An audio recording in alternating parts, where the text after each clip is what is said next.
What's up, everyone? Welcome back to another episode of the Feeling Blue Pod with your host, CP, and my co host, Aaron, coming off of a fresh Week 7 W, business as usual against the Commanders. We're going to recap everything that we saw in that game, as well as preview Week 8 against the New York Jets this coming Sunday.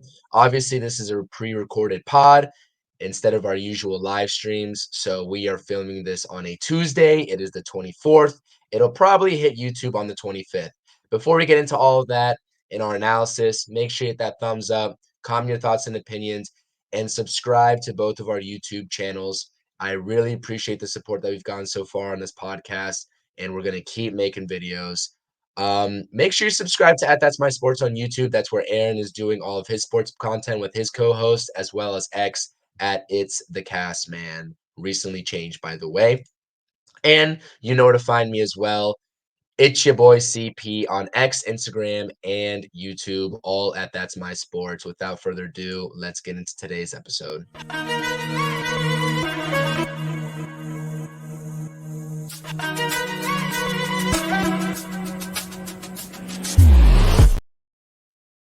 All right. Like I said before, business as usual. The Giants are fresh off of a 14-7 victory versus the Washington Commanders, a team that they have had the number of for the last couple of years at the very minimum. We know Daniel Jones's record versus the Commanders, and Tyrod Taylor's able to keep that streak going as well. Aaron, how are you? We have a lot to unpack, both on the defensive and offensive side of the ball. How are you today, my friend? I appreciate you being here with me yet again. I'm doing good. As you can see, is my name. Tyrod is my starter. I am full fledged on the Tyrod boat. I mean, as long as Daniel is still hurt, I'm going with Tyrod. Even if Daniel's healthy, I'm still going to Mm. go Tyrod. I feel like Tyrod is the best quarterback we have right now on the roster. And we'll definitely get all into that here in our discussions. Obviously, this is a great game. I was at the stadium, full disclosure. I was a little bit worried in terms of the turnout at first. The stadium ended up filling out. The energy was electric. Did you like It that was as 80s good. feel? It was a great 80s feel. I was gonna say the throwbacks, not only the uniforms, but the logo at midfield, the end zones. It was such a good vibe. Crowd was great for a 1-5 team at the time. Surprised about that a little bit. Ticket prices, obviously, when we got them, um, it was something where the Giants are expected to be better. Obviously, my heart broke a little bit when I saw what the prices were currently, just before game time of where we were currently sitting at, in the section. So definitely a price reduction with the way the team and the trajectory is going. But all that being said, the Giants are now 2-5. They move on to 2-5.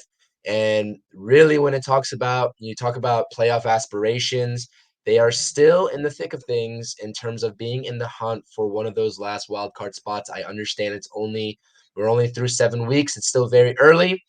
But I've already been seeing a lot of tweets circulating in terms of tanking, in terms of this, in terms of that, drafting a quarterback. So we're here to talk about all of that. And we're here to talk about this game for the people, by the people, yours truly, Giants fans. It is 24/7 Feeling Blue. Aaron, let's talk about it.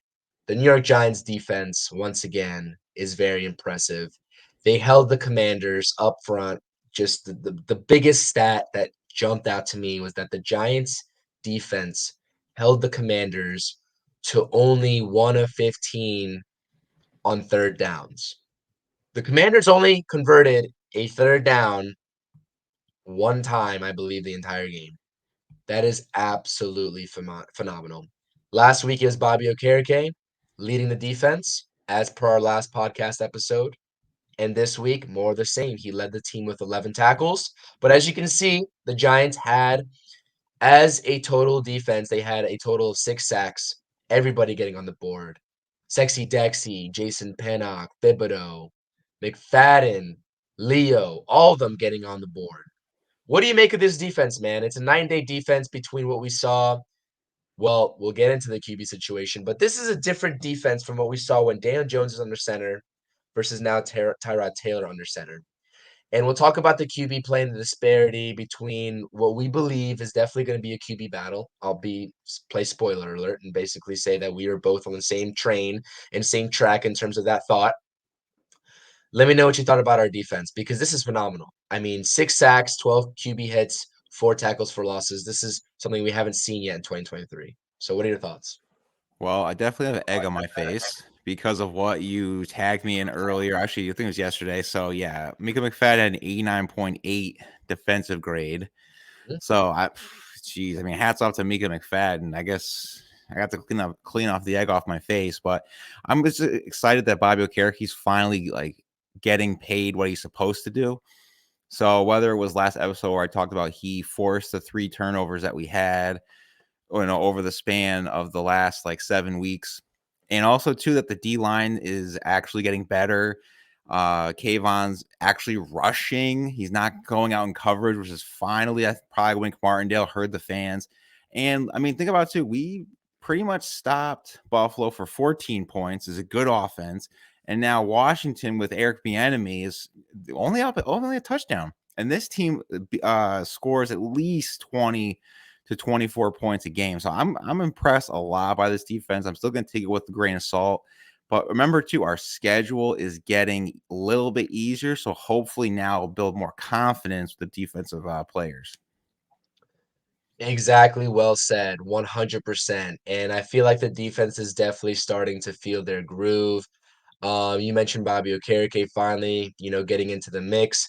That tandem now that we see with McFadden and Okereke there in the linebacking core unit that's been so disappointing for so many years. Obviously, Okereke coming over in the offseason, highly speculated to be, leading that linebacking core unit.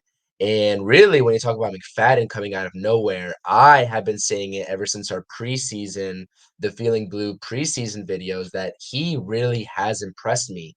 And we talk about the whole fallout with the Darren Beaver situation and the hype that sort of didn't materialize there. And McFadden has slotted in perfectly. And, this is a guy that everyone thought, or at least I should say a lot of people thought, was just going to be a special teams type guy. You mentioned Kayvon Thibodeau. Everyone was worried on Twitter. We expressed some concern on this podcast a few weeks ago about his performance, about potentially him taking some plays off, his heart maybe not being into it fully every single game. A guy that a lot of people said pre-draft was a guy that's going to get you, 2 sacks in a game and then take the next 3 games off and do whatever he needs to do and regroup or whatever and just take those games off. Well, listen, through 7 games, he's got 5.5 sacks and he's really coming into his own, especially these last 3 weeks, consistently. And I love to see it. So I want to shout out Kayvon Thibodeau. Sexy Dexy, we know what we get out of him. He got paid for a reason. Leonard Williams, still not a fan of. Unfortunately, we'll see what happens with him before the trade deadline. That's literally staring us in the face. On the 31st, I believe, is when the deadline is. So decisions have to be made quick, both in terms of personnel on the defensive and offensive side of the ball. But Jason Pinnock, probably one of my favorite Giants, and I don't think people know this, but I really do enjoy watching Jason Pinnock play. The defensive back unit, with the exception of Adoree Jackson, is very youthful, and Jason Pinnock is no exception. I think he's 24 years old. The Giants really might have found themselves a long-term gem back there, coming over from the Jets organization, really starting to come onto the scene in the second half of last year and picking up right where he left off. I really think that he's the glue of that secondary unit. Um, with the Xavier McKinney situation and the contract situation, inevitably going to be a little bit of turmoil in terms of paying McKinney, with the way his injury played out last season and the way that he's started to come off a little slow, in my opinion, in 2023. Obviously, I think he's a great player still, but the money has to line up. And I think Jason Pinnock is definitely that sort of plug and play guy if the Xavier McKinney situation doesn't, come out to what we expect it to come out to. And that's what's great about what Wink's doing is that he's playing the young guys. So even if Xavier McKinney leaves, we have Dane Belton, Jason Pinnock, and then if we want to sign a veteran, it can be off cheap. We don't have to give Xavier McKinney Jamal Adams money. And look how that's turned out in Seattle. Exactly, and let's not forget about, this year's draft pick towards the tail end, Javarius Owens as well, who I was impressed with, at the safety position in preseason. Obviously, I think he got hurt right before the season, and we haven't really seen much of him, but he definitely did impress as well. 2 guys on the outside, Deontay Banks and Trey Hawkins held it down in the absence of Adoree Jackson. We'll see if there's gonna be any suitors for Adoree Jackson as well. Maybe a team like the Lions. I was talking with my guy Pask, from Sunny Days Media. We do our Thursday night lights and Sunday NFL action shows on my YouTube. Check those out as well if you haven't. The Lions secondary is banged up. We were discussing a possible sort of some phone calls being made between the Lions and the Giants regarding a guy like Adoree Jackson for their secondary, maybe even a guy like Leonard Williams up front for them to solidify their front line on the defensive side of the ball. So people are going to be shifted around, but what I wanted to just take away with this conversation about the defense is that it's starting to materialize and they're picking back up where they left off in 2022 because I was impressed with the step that they took in 2022 and I think that they were a big part of the Giants' success in 2022. So I love to see that. But man, what about Bobby Okereke, man? I mean, he is, I believe, if he's not leading the league in tackles, he's definitely top three. Shout out my guy Tommy G. I think he's been keeping track of that in terms of the total tackles on the season. And like you said, getting paid exactly to do what the Giants brought him in to do. So an all-around impressive unit by the whole unit, I should say, the whole defensive unit by the New York Giants in Week 7 against the Commanders. Um, what else do you have? Do we have anything else on the defense, man? I'm just impressed by McFadden, to be honest with you. I think that like if we were to talk about any one guy that has impressed us and kind of like made our eyes like sort of like bulge this season, it's definitely been Micah McFadden for me. What about you? Mine would have to be hmm. Got Deontay. Deontay's one. Yeah, I could do. I'll go with your guy Deontay Banks because you were raving on him early in the Mhm. season, especially in the preseason shows when we were doing. And these guys, he's been locking up some pretty good receivers. I mean, he's had his like holding calls, pass interference, which is fine. He's a rookie, but Mhm. again, there's a reason why Wink Martindale was hugging the crap out of Joe and Shane when he drafted him. So obviously, he's a Wink guy. He's fitting in the system. He's getting the reps. I feel like he's going to be an All Pro soon. Not saying this year, but like in the future, I feel like I'm gonna say it. I feel like we're gonna have a future Darrell Revis. And that's saying Ooh. something. And I consider him a GOAT. So and to go with Bobby Okereke, he is actually ninth right now in tackles. Really? He's ninth? That's surprising because I thought he was definitely top 5 last week, and I thought that this week would have put him in a little bit higher category, but maybe I was just completely off base, so thank you for fact checking me there. I definitely needed that. But still, top 10 is impressive nonetheless. I'm not gonna lie to you. So, definitely surging, and definitely much needed help for the Giants linebacking unit. 2 things I wanted to point out with what you said, Deontay Banks, the big knock on him coming out of Maryland was his physicality up front. I think that he's definitely trying to instill that now, especially going up against the top tier wide receivers now, right? He went up against Terry McLaurin, did a hell of a job in the first half. I don't even think Terry notched 10 yards in the first half. Obviously, Terry did what Terry does best in the second half, but Deontay Banks shut him down and did what he was supposed to do in crunch time in the fourth quarter. So I think some of those holding penalties that we've seen him get, I think it's been about one per game that I've seen Deontay Banks' number called for that holding. Is definitely trying to instill that weakness that we all have kind of alluded to, especially in the preseason with that physicality off the line. Shout out to Trey Hawkins as well, another rookie, serving as the second cornerback, opposite of Deontay Banks and Adoree Jackson's absence. Listen, I'm going to be honest with you. During the first 6 weeks, I was not impressed with Adoree Jackson's performance, especially not compared to last season. So to have these 2 guys come in being rookies, obviously, like you said, you're gonna have those mistakes, but they really are holding it down. And I like the trending direction with the youth movement in the secondary. So it's all coming into play. You see Wink Martindale, to your credit, he's in his bag these last 2 weeks. The blitz packages have been better. They've been figuring out where to put Kayvon Thibodeau. Like, where's Kayvon Thibodeau truly best at? That's rushing the passer. And they're finally starting to let him do his thing. It'd be nice if Azeez Ojulari could stay healthy. That's been a Oh, concern of cut mine, him. Cut him. Just but he's done. He's done, dude. There's yeah. no way. He's always No, hurt. He's gone. I agree. I agree with you. And it's unfortunate because he is a premier talent when he's on the field. I believe he has a lot of untapped potential as well, but it just hasn't come to fruition. So the defensive side of the ball definitely held it down. If it wasn't for that muffed punt by Sterling Shepard, you could have potentially saw a shutout because the Commander wouldn't look like they were scoring anytime soon. So maybe Sterling Shepard really did help out the Commanders get on the board there. But other than that, the defense was flawless. You really don't like you can't want anything more than that. And their run defense was fantastic. They held every single running back that the Commanders had, whether it was the guy Rodriguez or whether it was Brian Robinson Jr., who's had a hell of a season so far. That interior line is starting to gel at the right time. And I know the Giants are 2-5, but this was a stepping stone type of win. And it's a It's a credit for good the defense. confidence booster going down in the season. 100%, 100%. Like we said, guys, like I said in the introduction, make sure you're going ahead and hit that thumbs up and commenting, subscribing, all that good stuff. Definitely appreciate it. Let's talk about the elephant in the room now. My guy, Aaron. I know we're going to agree here. I'm going to play a little bit of devil's advocate because I have to. It's a murky, messy, uncertain situation, and that is surrounding the quarterback position. Tyrod Taylor puts together another impressive performance versus the Washington Commanders. He performed really well, in my opinion. I expressed that, and we both expressed that back in our previous episode reviewing the Buffalo game. You can see on your screen 279 yards, 2 TDs, no turnovers, and he can be that dual threat guy and escape the pocket when he needs to.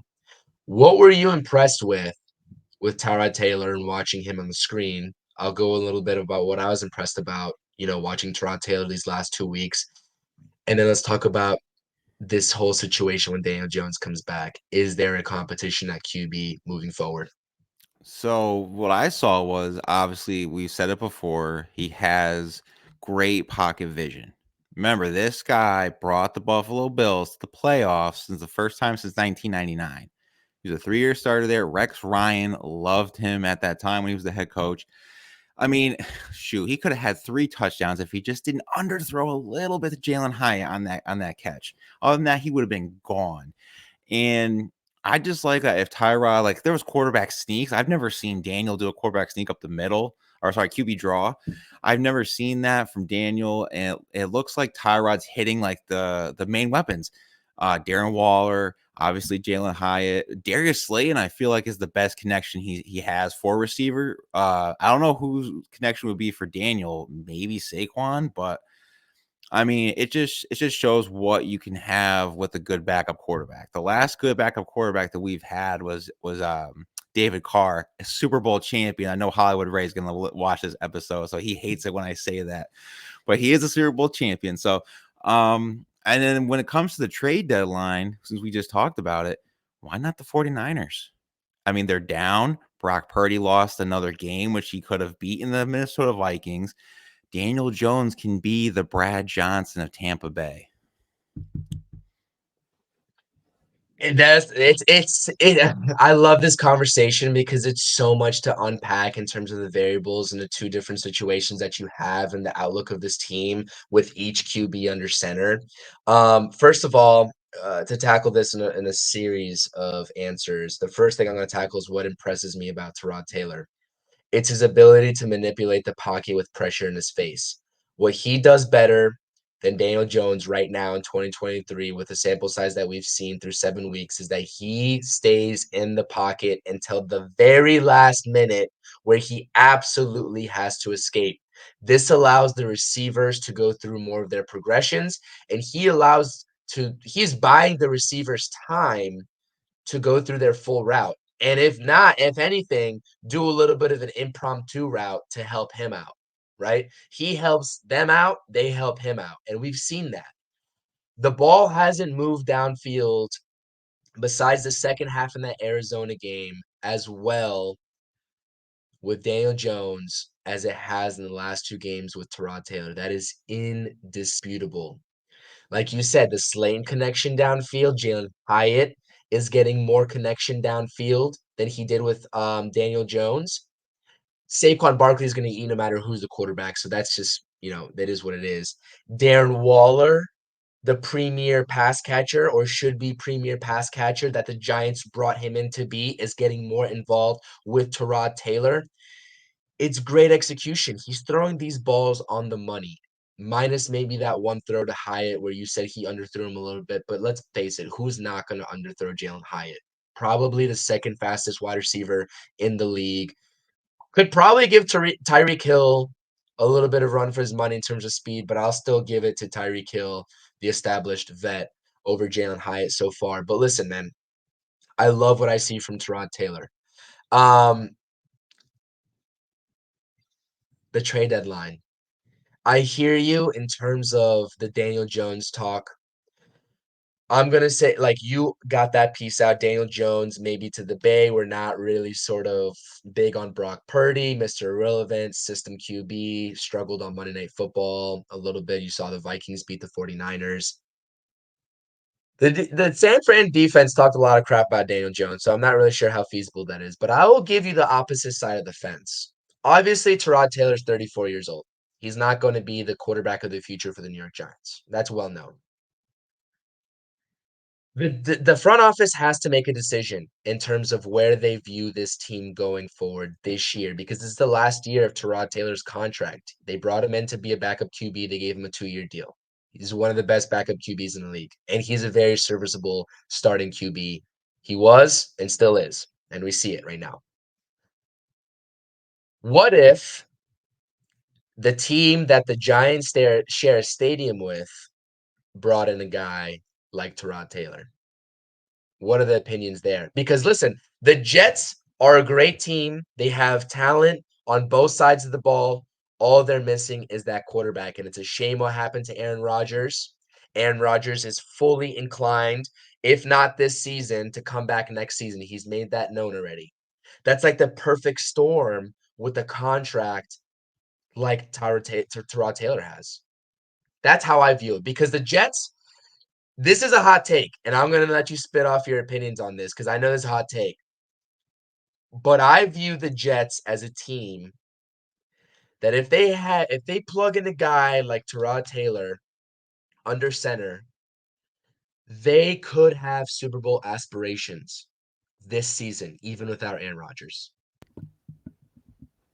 You're making me say Okay. this, and I always say it on That's My Sports.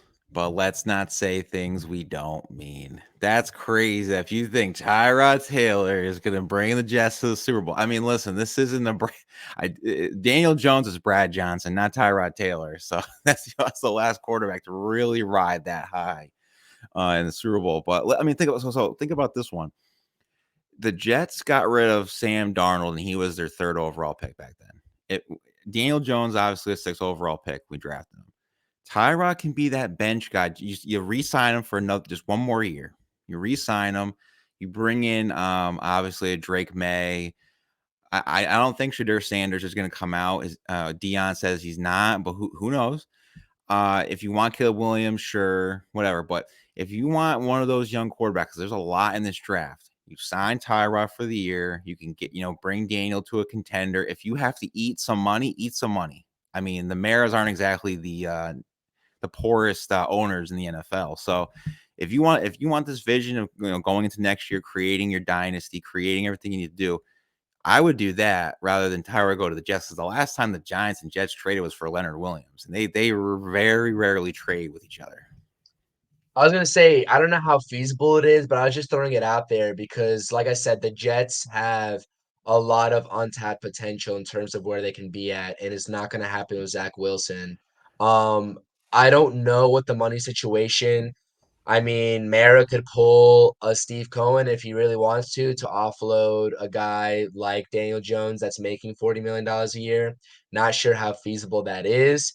I'm not sure really what team, with the way the Giants season has gone so far this year, what team would really want Daniel Jones at this point. Maybe Seattle. I was just thinking about it because Geno Smith got the bag and he hasn't been doing anything, and that could work too. Pete Carroll, he likes running But quarterbacks.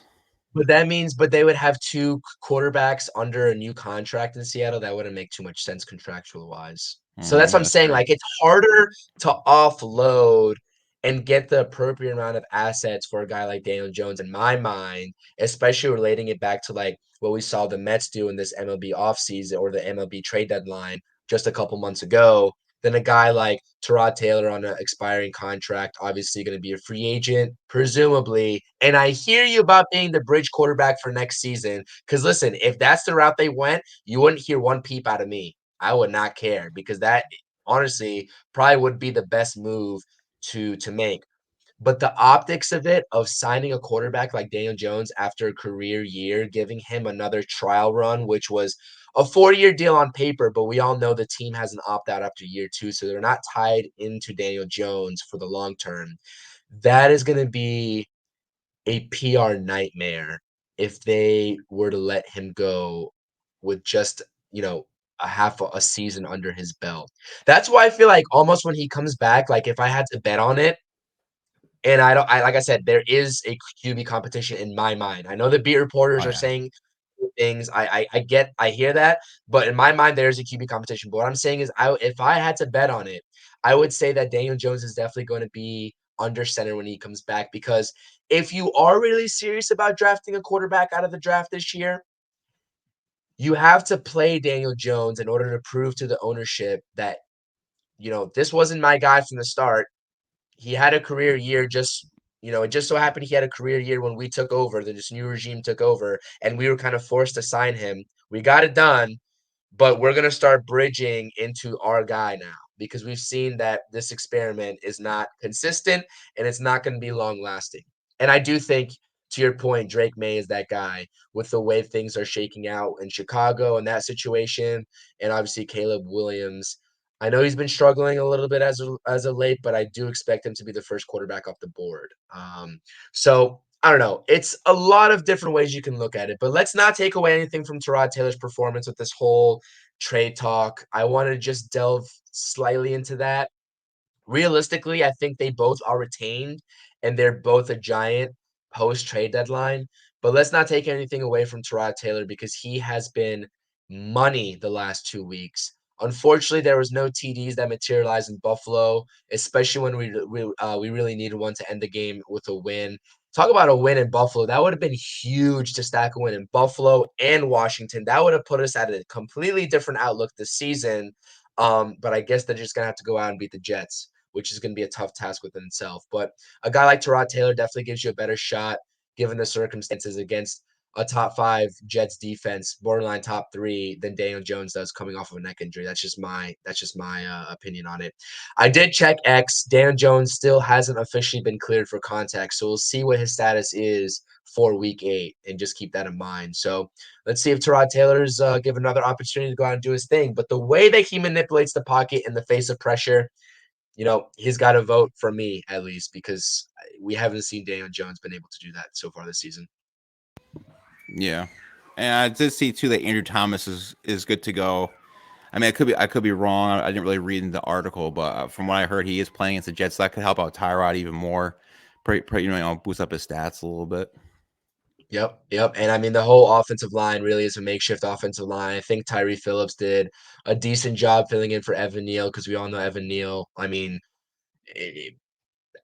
we're speculating when this position change is going to happen because he didn't look like a pro-ready right tackle at this moment. So having Andrew Thomas come back, shifting Pugh over from left tackle to a guard position, where he looked a little bit more comfortable at left guard in that Buffalo game, and then you have a little plug and play to see a competition between Neal and Tyree Phillips moving forward for that right tackle position. And then, if anything, if you have to stick Evan Neal at guard, you have a rotation there between Glowinski, who did a lot better, by the way. I also tagged you in that about your man Mark Glowinski the last couple games, starting in Buffalo. I think he only allowed one pressure in 79 snaps over the 2 games, and you got Ben Bredesen as well over there too. So the Giants' offensive line is starting to get healthier. They have the reinforcement in Justin Pugh, and it's starting to look a little bit better, maybe, if we can even call it that. So we'll see how that is moving forward. Should definitely benefit Tyrod Taylor or Daniel Jones, no matter who is under center.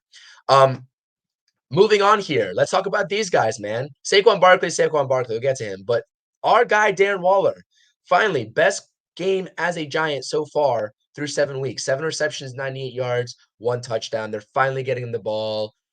Another guy who's benefiting from Tyrod Taylor under center. What do you think?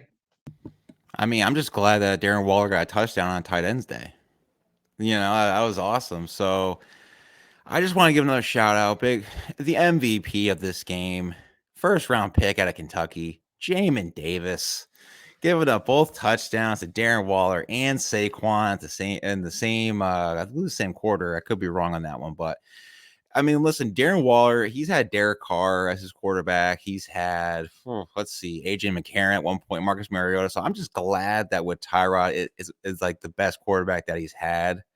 Just because I feel like Daniel's not using him right, which is a little shocking. But I mean, again, Jalen Hyatt, this is how you use him. This like Tyrod knows how to use this guy. He knows how to use the speed. The last speedy receiver he's had was Brandon Cooks when he was in the Houston Texans, and he had 1,000 yards receiving.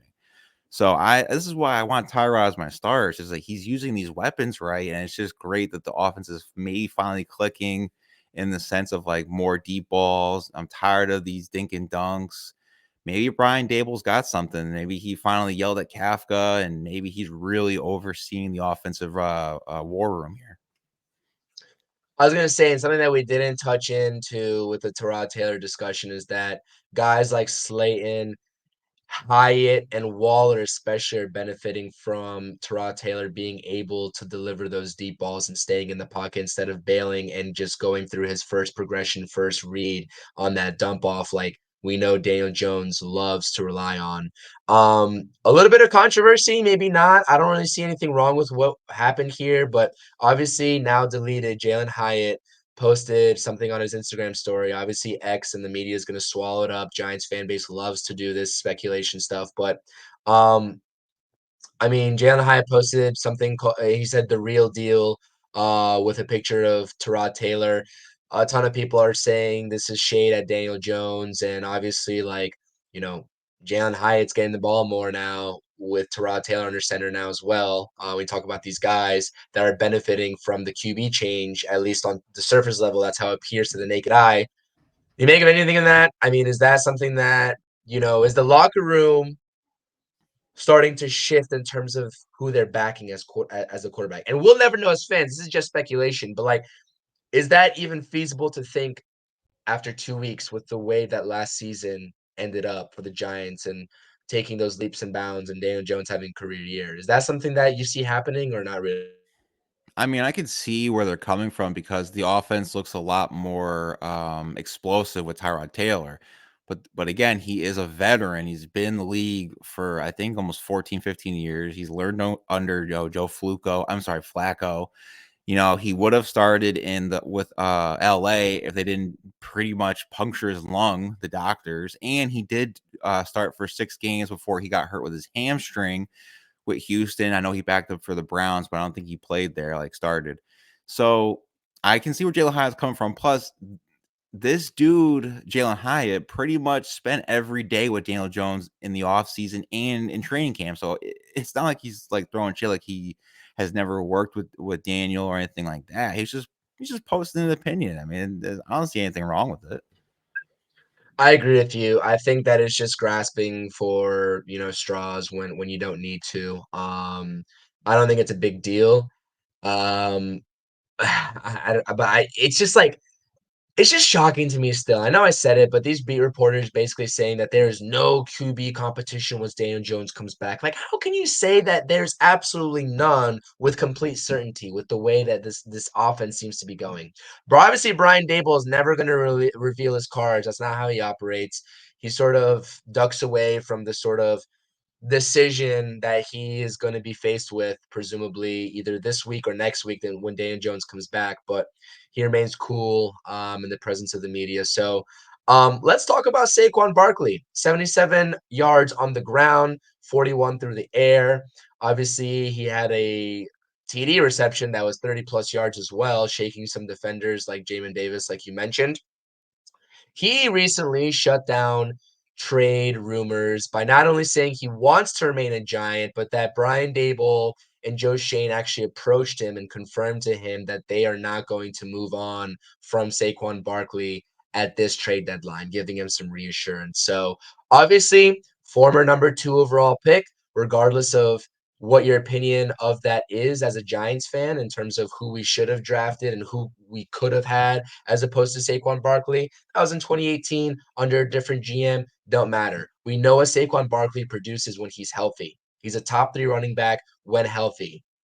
And that's the key, when healthy. So I don't see the Giants, even if they wanted to move on from Saquon Barkley, even if that was the consensus among the front office, they wouldn't get like with the way the running back market is right now.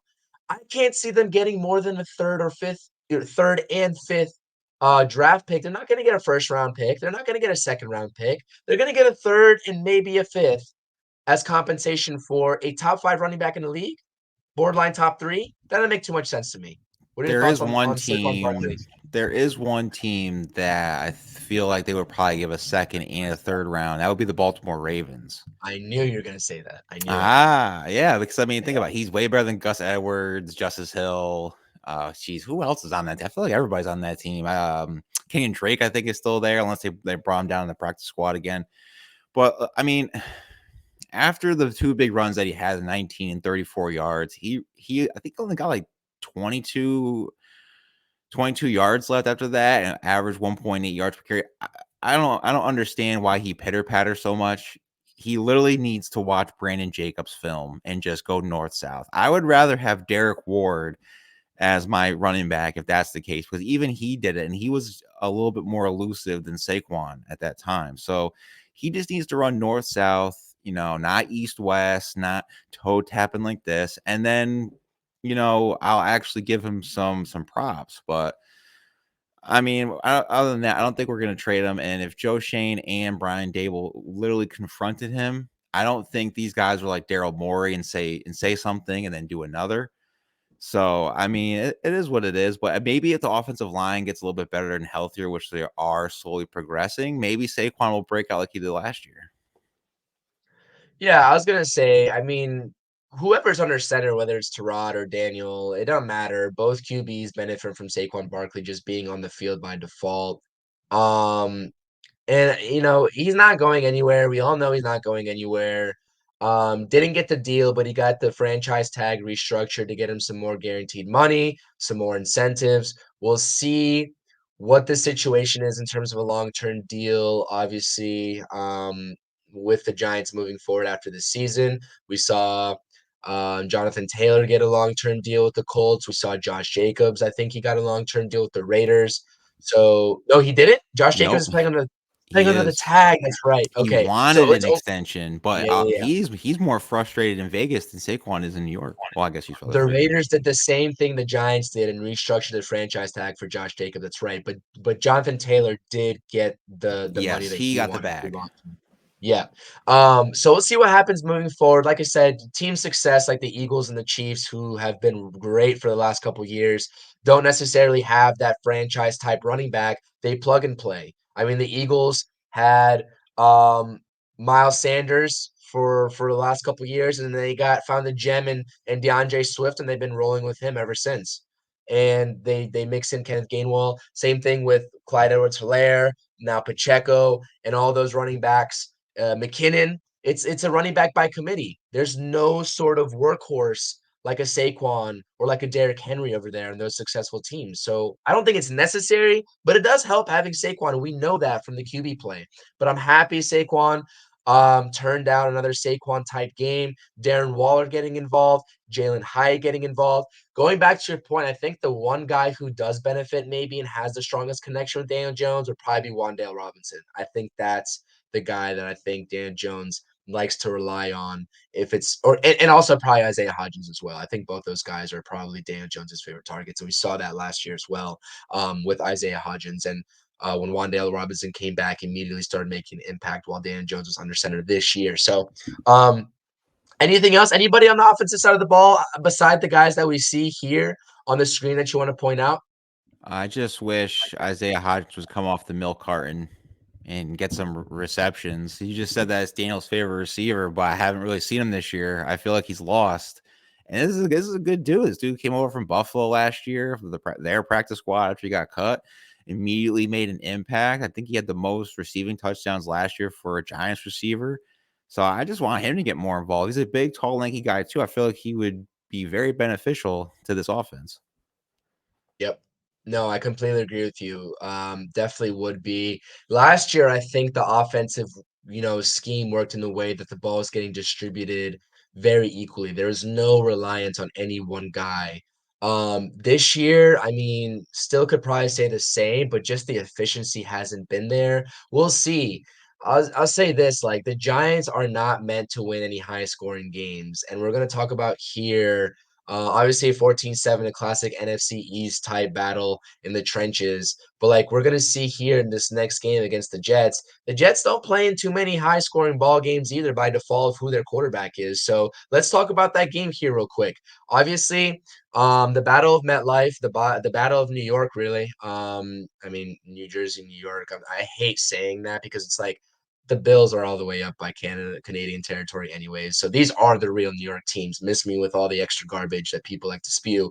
Um, this should be, and I want to say this loosely because I think the Giants should be in this game. I think this is a game that the Giants can win. I won't say should because, like I said, I just told you that the Jets are a quarterback away in terms of their roster talent, in terms of making that run to where they really want to be at. Zach Wilson ain't going to do it. We'll see if they make any moves at the trade deadline for a QB, because that's just not going to cut it. And Trevor Simeon's not going to cut it either for them. So we'll see what happens in that part of town and that side of MetLife. But focusing on this game in terms of a Giants perspective, this is a tough task, and the offensive line is going to have their hands full again. Like the defensive fronts that the Giants have already seen, like it's only going to get easier from here, with the exception of the Philadelphia Eagles. You're going to play the Jets. You've already played the Dolphins, you've played the Niners, and you played the Cowboys. Like, and not to mention the team that had the most sacks on them, which was 11 against the damn Seahawks. Like, well, that was an embarrassing game. I don't even want to talk about that. But this is going to be a really tough test. And it seems like the Giants are sort of trending upward on both sides of the ball. But the Jets are a team, in my opinion, and as a Giants fan, I hate saying this, but the Jets are a team that can definitely quiet them down a little bit in terms of how talented that defense is. What are your X factors of the game, and what are you looking for on either side of the ball for the Giants versus the New York? Well, we haven't played them since 2011. Well, I'm sorry, won since 2011, which is pretty sad. That was the Victor Cruz breakout game to pretty much bring us into the playoffs, besides beating Dallas next week. So I think if we lose this game, this is kind of a make or break a game, because it does get a little easier, but not really, because it'll go Raiders next week, then back to Dallas, and then it goes Commanders, Patriots, Packers. So it's tough. So I think with this momentum building, where the offense is clicking, everything's getting better. We need to beat the Jets in this game. I think Deontay Banks is going to be an X factor. I want to see him against Garrett Wilson. I know that's Zach Wilson's favorite target. No, they're not related. Um, I think if he can shut him down, like he has been with like the Jalen Waddles. I mean, what we've seen. I think was he on? He wasn't on Stephon Diggs in Buffalo, was he? Or You was said he on Game Deontay Day? Banks? Yeah. Nah. I think it's on Davis because the Dory was playing in Buffalo. Oh, that's right. Yep. And then and Scary Terry, he was doing good on. So I think that's a big X factor. Another one, Jalen Hyatt. It's quote unquote revenge game after what Sauce Gardner told him in the preseason. Welcome to the NFL, pretty much. And Sauce Gardner really hasn't been really it this year, except for the preseason. So I want to see Jalen Hyatt go off. I feel like he's proved the doubters wrong, like he did against that Dallas scout. But I can run routes though. So those are my kind of X factors. And I think that this isn't like a person, but it's like the entire defensive line group. That is, I think, is going to be the biggest X factor, because if you put pressure on Zach Wilson, he's not going to do anything. He gets very timid in the pocket. He's almost like Sam Darnold and Daniel Jones had a baby. That's what happens. So if you put pressure on him, we can easily win this game. But this has to be a win game. Has to. Yeah, I agree. In terms of any sort of salvation, in terms of salvaging the season and the Giants making the playoffs, like this is it. Because then you get the Raiders and you should win that game, I would hope, right? So then you go, let's say the Giants somehow get to 4-5 on the season. That looks a lot better than if they were to lose this game, right? Probably gonna lose to Dallas, but then you got who is it after Dallas that we go into? It's The Patriots. Commanders. It's Commanders, Commanders and Patriots. Patriots, and then they'll go So like Packers and all that. so after that Packers game, the Giants have a realistic shot to at least be 500, like at the very minimum. Realistic with the way that each team and each opponent season has been going. But to get into like I 100% agree with you. The defensive line, we saw it versus Washington. They put pressure on Sam Howell, and Sam Howell made mistakes. There was a lot watching that game live. Sam Howell had overthrown a couple of guys that were open because the pressure was getting to him.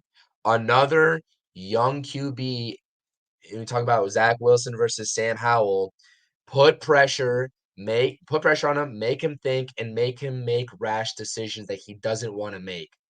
And you're going to be successful by default. Um, Curious to see if Adoree Jackson plays. Like you said, Deontay Banks versus Garrett Wilson, presumably, if he doesn't suit up, will be interesting to watch. Two young, exciting guys there.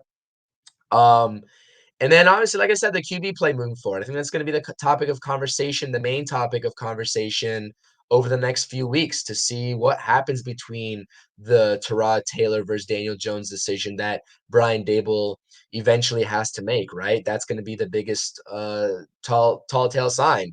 And I think the one thing that I want to, and I'm really curious about how we go about it moving forward is like, I want to see if we can keep replicating the sort of production that we were able to give Darren Waller against the Commanders. Like, keep replicating that, man. Find ways to get him open.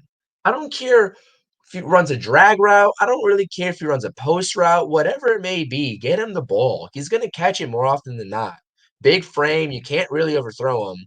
I mean, I guess you can if you're Daniel Jones, but that's besides the point. But yeah, man, I don't know. It's gonna be a tough task. I won't say my confidence is like it's 50-50. It really is this game for me because I understand the talent level the Jets have.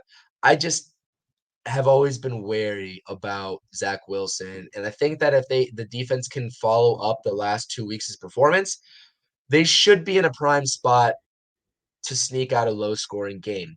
But to go back on Saquon Barkley, like you can't against these better teams, you cannot shoot yourself in the foot when it's time to ice the game and then fumble the ball. Like you cannot do that. Like that's not going to fly against a team like the Jets, a team like the Cowboys, a team like the Eagles. It's not going to fly. Um, so you know what I mean? It's something where we'll monitor it. I'm kind of like glass half full, half empty type thing because I'm not going to get too excited, but I'll get a little bit excited if we go ahead and beat the Jets because I think at that point you can string some wins together, maybe head into Dallas 4-5 and see where the season plays out from there. It's only week 7 at the end of the day. I'm not writing the season off, but it's unfortunate that the trade deadline is what it is and the Giants have performed like they have because there's going to be some tough decisions that need to be made. I know John Mara doesn't like tanking, but you have to do what's best at the end of the day in terms of the trade deadline and securing future assets for your team. So, um, anything else moving forward that you have to talk about? I mean, like we're here, we're talking about it. I know it's like, what's the mood? What's the vibe, man? Because it's like I don't want to get my hopes up high, but I also don't want to be one of those downers because I'll never ever root for the Giants to lose, no matter if we're 3-4 games back of the division or not the division, at least a playoff spot in the wild card, or if we're right in the thick of things. Like I'm never rooting for the Giants to lose, no matter how good or bad we are. So, where's the vibes like with you? I'm just neutral. I've seen them in the highs and I've seen them in the lows. And I'm also the same way, but I'll also scream at the TV saying like "you suck" or this and that, or I'll Yeah, even get a little emotional and put like, we are the Cleveland Browns, or worse than Cleveland Browns. Like no one can catch, a ball, stuff like that. So I don't express my happy feelings yet until I know we're in the playoffs or go deep runs, just because I've been hurt too many times.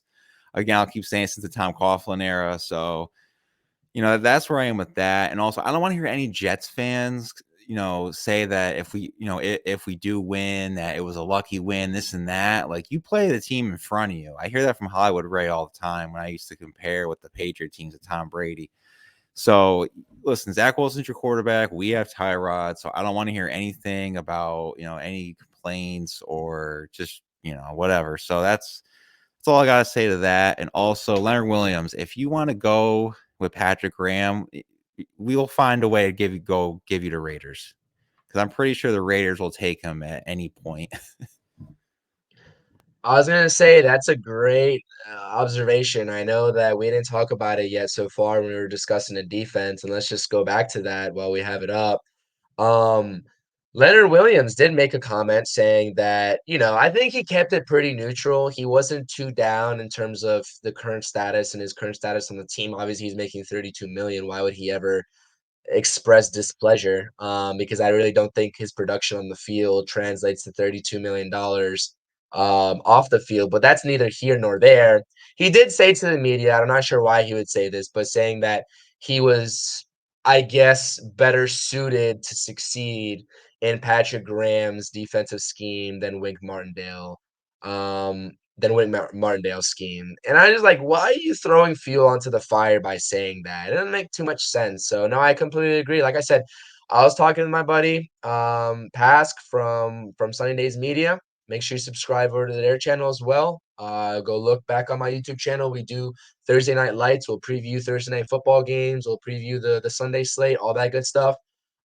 He's a Lions fan. He asked me about Leonard Williams, man. I was just like, have fun. I mean, give us a bag of chips. We'll give you Leonard Williams. Anything to get that 32 million off the books.